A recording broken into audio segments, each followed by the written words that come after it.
ഇതിലിപ്പോൾ ശശി തരൂർ കഴിഞ്ഞ പാർലമെൻറ്റ് തെരഞ്ഞെടുപ്പിന് ശേഷം ഏറ്റെടുത്തിരിക്കുന്ന കാര്യം എന്നുള്ളത് തൻ്റെ രാഷ്ട്രീയ എതിരാളികളെ പുകഴ്ത്തൽ ആണ്. അത് തൻ്റെ ഒരു രീതി അദ്ദേഹം തുടർന്നുകൊണ്ടിരിക്കുന്നത്.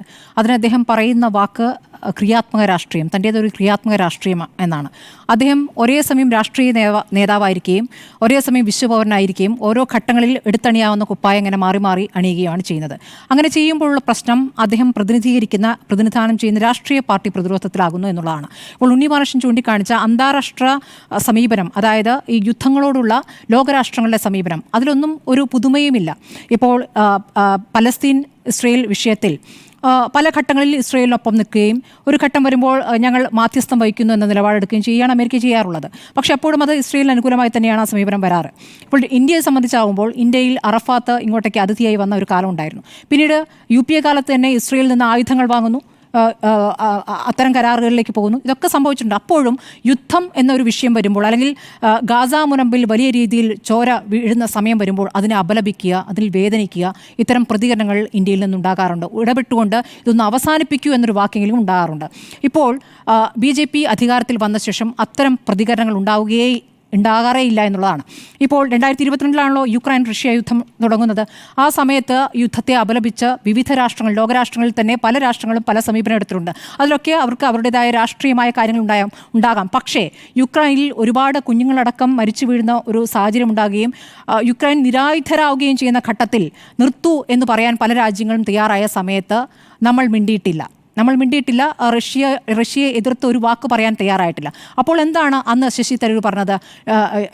ഐക്യരാഷ്ട്രസഭയിൽ ഒരു നിലപാടെടുക്കാൻ ഇന്ത്യ തയ്യാറായില്ല, വളരെ മോശമായി പോയി എന്നാണ് അന്ന് തരൂർ പറഞ്ഞത്. അന്ന് താൻ പറഞ്ഞതിനെയാണ് ഇപ്പോൾ അദ്ദേഹം തിരുത്തുകയാണ് എന്ന രൂപത്തിൽ പറയുന്നത്. അപ്പോൾ എന്താണ് അദ്ദേഹം പറയുന്നത്? ഇതൊരു മാധ്യസ്ഥം വഹിക്കാൻ കഴിവുള്ള ഒരു നേതാവായി, ലോക നേതാവായി മോദി മാറിയിരിക്കുന്നു എന്ന് അദ്ദേഹം അംഗീകരിക്കുകയാണ്. ഇതിപ്പോൾ അദ്ദേഹത്തിൻ്റെ സമീപനത്തിൽ ഒരു പ്രത്യേകതയുണ്ട്. അതായത് അന്താരാഷ്ട്ര കാര്യങ്ങളിൽ അല്ലെങ്കിൽ അന്താരാഷ്ട്ര സംഭവങ്ങളിൽ ഒരു രാജ്യത്തിൽ നിന്നും വിവിധ രാഷ്ട്രീയ പാർട്ടികൾ ഒരേ ശബ്ദത്തിൽ സംസാരിക്കണം എന്ന രൂപത്തിലുള്ള ഒരു രീതി അദ്ദേഹം കൊണ്ടുവരാൻ ശ്രമിക്കുകയാണ്. അത് യഥാർത്ഥത്തിൽ അദ്ദേഹത്തിൻ്റെ രാഷ്ട്രീയ പാർട്ടിയിലെ നേതാക്കൾ എടുക്കുന്ന സമീപനത്തെ തന്നെ തള്ളുന്നതാണ്. കാരണം രാഹുൽ ഗാന്ധി വിവിധ രാജ്യങ്ങളിൽ പോയി സംസാരിക്കുമ്പോൾ ഇവിടെ മോദി നടപ്പാക്കുന്ന കാര്യങ്ങൾ സംബന്ധിച്ച് പോലും വിമർശനങ്ങൾ ഉയർത്താറുണ്ട്. അതിനെ എങ്ങനെയാണ് ഇവിടെ BJP എതിർക്കാറുള്ളത്? രാജ്യവിരുദ്ധ കാര്യങ്ങൾ ചെയ്യുന്നു എന്ന രൂപത്തിലാണ്, അല്ലേ? അങ്ങനെ ചെയ്യുന്ന ഒരു നേതാവിനെ പൂർണ്ണമായും തള്ളിക്കൊണ്ട് ഇവിടെ കോൺഗ്രസിൻ്റെ പ്രധാനപ്പെട്ട കമ്മിറ്റിയിലിരുന്നു കൊണ്ട്, അല്ലേ, പ്രധാനപ്പെട്ട MP ആയി നിന്നുകൊണ്ട്, പ്രധാനപ്പെട്ട രാഷ്ട്രീയ നേതാവായി നിന്നുകൊണ്ട് എങ്ങനെയാണ് ഇങ്ങനെ സംസാരിക്കാൻ പറ്റുക എന്നുള്ളതാണ്. നേരത്തെയും ഇതുണ്ടായിട്ടുണ്ടോ എന്ന് ചോദിച്ചാൽ ഉണ്ട്. നരസിംഹറാവുവിൻ്റെ കാലത്ത് AB വാജ്പേയി പ്രതിപക്ഷ നേതാവായിരിക്കുമ്പോൾ UN പ്രതിനിധി സംഘത്തിൻ്റെ തലവനായിട്ട് വാജ്പേയി നിയമിച്ചിട്ടുണ്ട്. അന്ന് അദ്ദേഹം കശ്മീരിൻ്റെ കാര്യത്തിൽ നടത്തിയ പ്രസംഗമൊക്കെ ആ തരത്തിൽ ഉപയോഗിച്ചിട്ടുണ്ട്. പക്ഷേ വാജ്പേയി എടുക്കുന്ന സമീപനവും ഇന്ന് ഇപ്പോൾ കുറച്ച് കാലങ്ങൾക്ക് ശേഷം ഇപ്പോഴേക്ക് എത്തി നിൽക്കുമ്പോൾ BJPയിലെ പ്രധാനപ്പെട്ട നേതാക്കൾ എടുക്കുന്ന സമയം തമ്മിൽ വ്യത്യാസമുണ്ട്. വാജ്പേയി ഇപ്പോഴും പുകഴ്ത്തുന്ന കോൺഗ്രസ് നേതാക്കളുണ്ട്, അല്ലേ? അപ്പോൾ ആ രീതിയിൽ ഇതാണ് വേണ്ടത്. അതായത് ഒരു രാജ്യത്തിൽ നിന്ന് ഒരേ തരത്തിലുള്ള ശബ്ദം മതി എന്ന രൂപത്തിൽ അദ്ദേഹം പെരുമാറുകയാണ് ചെയ്യുന്നത്. ഇപ്പോൾ ചില സമയത്ത് അദ്ദേഹം പിണറായിക്കൊപ്പം സെൽഫി എടുത്ത് പോസ്റ്റ് ചെയ്യും. കേരളത്തെ സംബന്ധിച്ച് സംസാരിക്കുന്ന കാര്യത്തിലാകുമ്പോൾ അത് വികസനവുമായി ബന്ധപ്പെട്ടാണെന്ന് പറയും. ഇപ്പോൾ മറ്റേത് അന്താരാഷ്ട്ര തലത്തിലുള്ള വിഷയമാണെന്ന് പറയും. ഇതൊക്കെ കഴിഞ്ഞ ശേഷം, ഈ മുൻപ് നടത്തിയ വിവാദങ്ങൾക്ക് ശേഷം കോൺഗ്രസ് ഒരു ചർച്ച നടത്തി, പ്രധാനപ്പെട്ട യോഗം നടത്തി. ശശി തരൂരിനെ വലതുവശത്ത് നിർത്തിക്കൊണ്ടാണല്ലോ അന്ന് ദീപാദാസ് മുൻഷി സംസാരിച്ചത്. ഇനി ഇവിടെ ഒരുപോലുള്ള ശബ്ദം ഉയരണം, ഒരേപോലുള്ള രീതിയിലുള്ള പ്രതികരണങ്ങൾ വരണമെന്ന്.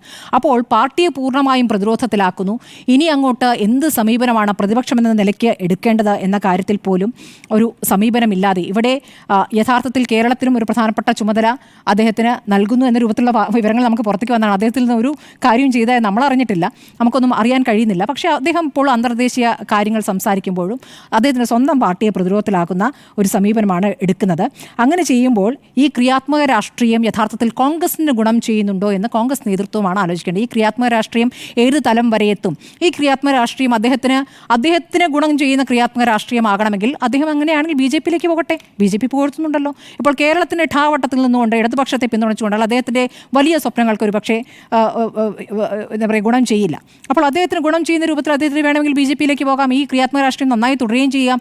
വിദേശകാര്യ സമീപനത്തിൽ മോദിയെ ഒരുപാട് പുകഴ്ത്തുകയും ചെയ്യാം. അതാവും കോൺഗ്രസിനും ഗുണം ചെയ്യുക. കോൺഗ്രസിൽ ഇരുന്നു കൊണ്ട്, കോൺഗ്രസിൻ്റെ പ്രധാനപ്പെട്ട നേതാവായി ഇരുന്നു കൊണ്ട് ഈ രൂപത്തിൽ മോദിയെ പുകഴ്ത്തുമ്പോൾ അത് കോൺഗ്രസ് എത്രത്തോളം ക്ഷമിച്ചിരിക്കും? കോൺഗ്രസിന് അങ്ങനെ ഒരു നിസ്സഹായ അവസ്ഥയുണ്ടോ എന്ന് കോൺഗ്രസ് ആണ് പറയേണ്ടത്.